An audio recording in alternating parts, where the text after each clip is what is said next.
ہاں بس شروع کر بیٹا. السلام علیکم الحمدللہ رب العالمین والصلاة والسلام علی رسول الامین.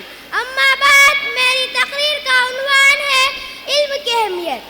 علم ایک روشنی ہے جس سے انسان مسائل کی تاریکیوں میں ہلکا راستہ پہچان لیتا ہے اور آگے بڑھتے ہوئے منزل مقصود تک پہنچ جاتا ہے، ادھر ادھر بھٹکتا نہیں.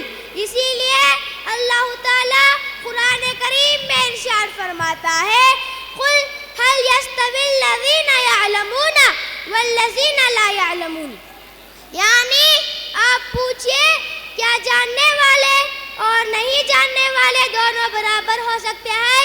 کیا پڑھا لکھا اور بے پڑھا لکھا دونوں برابر ہو سکتے ہیں؟ کیا دیکھنے والا اور اندھا دونوں برابر ہو سکتے ہیں؟ آپ لوگ تو یہی جواب دیں گے کہ دونوں برابر نہیں ہو سکتے. ٹھیک اسی طرح تعلیم یافتہ اور ان پڑھ دونوں برابر نہیں ہو سکتے. سامعین اعظم، جو پڑھ لکھ کر تعلیم یافتہ ہوتا ہے اس کی لوگ عزت کرتے ہیں، دنیا اسے قدر کی نگاہ سے دیکھتی ہے. اللہ تعالیٰ قرآن کریم میں ارشاد فرماتا ہے یرفع اللہ الذین آمنوا منکم والذین اوتوا المدرجات، یعنی اللہ تعالیٰ ایمان والوں کا درجہ بلند کرتا ہے اور علم والوں کا بھی درجہ بلند کرتا ہے. علم کی اہمیت کا کوئی انکار نہیں کر سکتا. دین اسلام تو یہاں تک کہتا ہے کہ جس کے بارے میں تم کو معلوم نہیں اس کے بارے میں جاننے والوں سے پوچھو.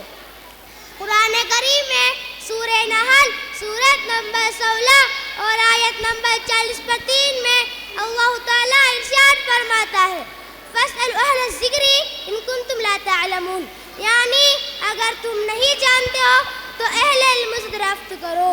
حضرات و خواتین، قرآن کریم میں اللہ تعالیٰ کئی آیتوں میں گزری ہوئی قوموں کے بارے میں کہتا ہے، اس لیے تاریخ پڑھو.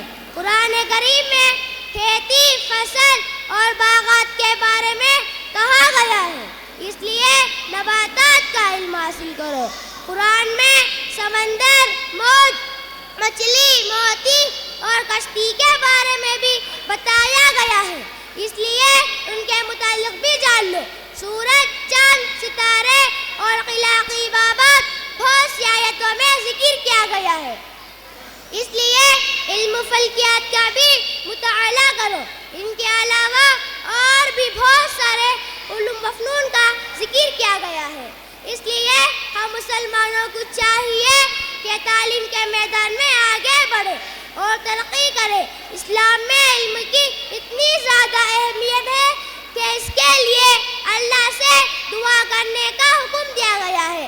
وَقُلْ رَبِّ زِدْنِی عِلْمًا، یعنی آپ دعا کیجئے اے میرے پروردگار میرے علم کو اور زیادہ کر دے. بس میں اسی پر اپنی تقریر ختم کرتی ہوں. السلام علیکم.